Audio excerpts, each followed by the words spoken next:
Olá, aqui quem fala é o ministro Fábio dos Santos.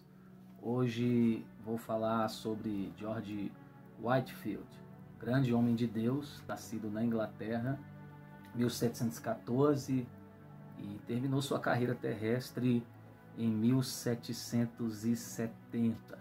Se Charles Spurgeon recebeu o título de Príncipe dos Pregadores, George Whitefield recebe o título de Príncipe dos Pregadores ao ar livre. Sua vida é um milagre, pregava para muitas pessoas e o teto da sua igreja, na maioria das suas vezes, era o próprio céu aberto.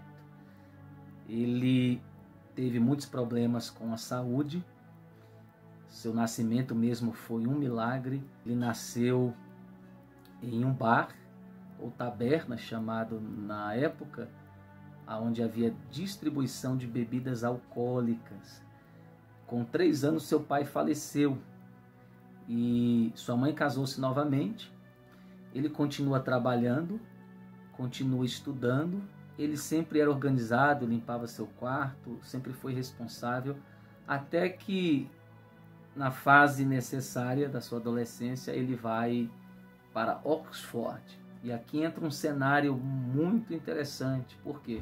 Porque ele vai parar na mesma escola de John Wesley e seu irmão Carlos Wesley. Então ele faz parte daquele grupo que estudava, orava, até o Espírito Santo cair como chuva sobre eles. Mas mesmo antes dele entrar na escola, no seminário, já tinha uma paixão pela Bíblia. Mesmo vendendo bebidas, trabalhando em um bar, ele lia a Bíblia constantemente e despertou-se o seu interesse pelas Sagradas Escrituras. Em Pembroke College, Oxford, ele mesmo custeava os seus estudos. Ele trabalhava para manter os seus estudos.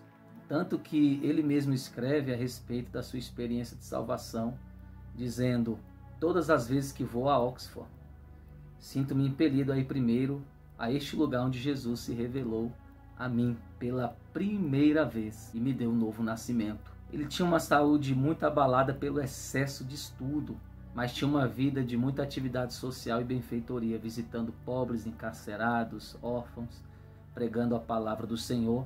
Inclusive, futuramente vai manter um orfanato.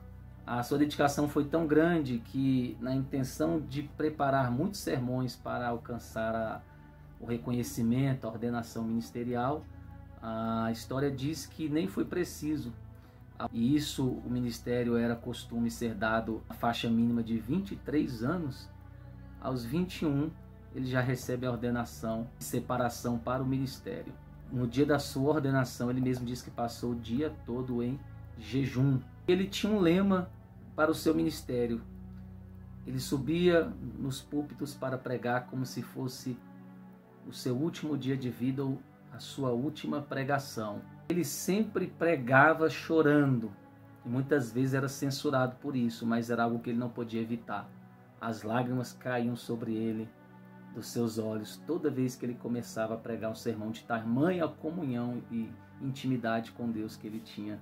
O motivo do seu choro era a condição da alma pecaminosa de todos aqueles que estavam sem salvação, necessitando de ouvir a mensagem de Cristo. Muitas vezes ele chorava a ponto de parecer que ele tinha morrido. Nas suas viagens ele ficava muito tempo separado em oração, chorando, contemplando as maravilhas de Deus e agradecendo ao Senhor. Inclusive nas suas viagens aos Estados Unidos, na Escócia, ao qual visitou 14 vezes, atravessou o Atlântico 13 vezes, várias vezes foi ao país de Gales, uma vez passou pela Holanda e ficou alguns meses em Portugal. Ele mesmo se intitulava O Peregrino. Muitas vezes ele pregou nos campos porque as igrejas lhe fechavam as portas. E muitas vezes nem os hotéis o queriam como hóspede. Em Basingstoke ele foi agredido a pauladas. Em Staffordshire atiraram-lhe torrões, terra. Em Murfield destruíram a mesa que servia de púlpito para ele e arremessaram contra o lixo. Em Evesham, as autoridades, enquanto ele estava pregando para cerca de 10.000 pessoas, intimidaram dizendo que iriam prendê-lo e que ele deveria sair daquele local. Muitas vezes ficou coberto de sangue devido às agressões que sofreu. E assim dizia: estão em mim as marcas de Jesus. Uma certa vez ele até lembrou de Estevão, um homem que orava até ficar coberto de suor, que amava muito a Bíblia, a palavra de Deus. Muitas vezes gemia de dor devido às suas enfermidades, noites e noites, repreendendo, ordenando que Satanás fosse embora, mas nunca deixou de cumprir a sua missão, mesmo doente, mesmo com febres, mesmo passando por vários problemas respiratórios, ele sempre continuava dedicado à sua missão. Multidões afluíam para ver os seus sermões e ouvi-lo.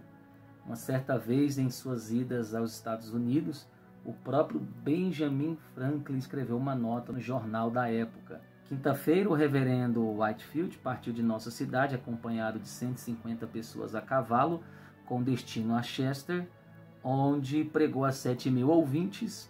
Mais ou menos sexta-feira pregou 2 vezes em Williamstown, a quase 5.000. No sábado, a Newcastle, pregou a cerca de 2.500 pessoas. E na tarde do mesmo dia, em Christiana Bridge, pregou a quase 3.000. No domingo, em White Clay Creek, pregou 2 vezes, descansando uma meia hora entre os sermões, a 8.000 pessoas, das quais cerca de 3.000 tinha vindo a cavalo. Choveu a maior parte do tempo, porém todos se conservaram em pé ao ar livre. Uma vez pregando sobre arrependimento e dizendo que ao homem é ordenado morrer uma só vez, houve-se gritos e uma pessoa morreu instantaneamente. Deram a notícia a ele. Alguém apavorado disse: o juízo está acontecendo, estamos morrendo. Ele não ficou em pânico, continuou a sua pregação. E mais uma pessoa faleceu. E ali todos foram impactados do temor e da necessidade de se encontrarem com Cristo e se arrependerem o mais rápido possível. Ele dividia o seu dia em 3 partes de 8 horas.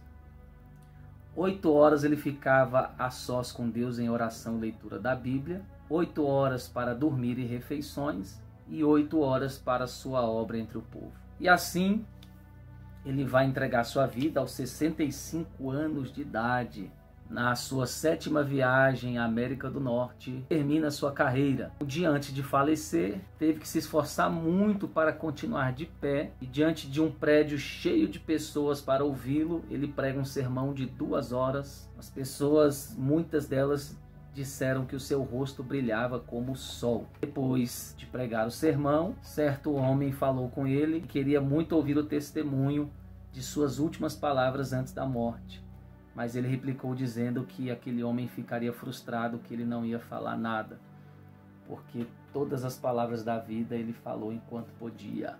E assim ele foi a Newburyport passar a noite na casa de um pastor. Ao subir a escada para dormir, às 2 horas da madrugada acordou sem ar, com pouco fôlego, e disse: estou morrendo. As igrejas de Newburyport dobraram as bandeiras, tocaram sinos, ministros de todas as partes vieram assistir o seu enterro, e conforme o seu pedido foi enterrado sob o púlpito da igreja. Que Deus abençoe. Beijo no coração.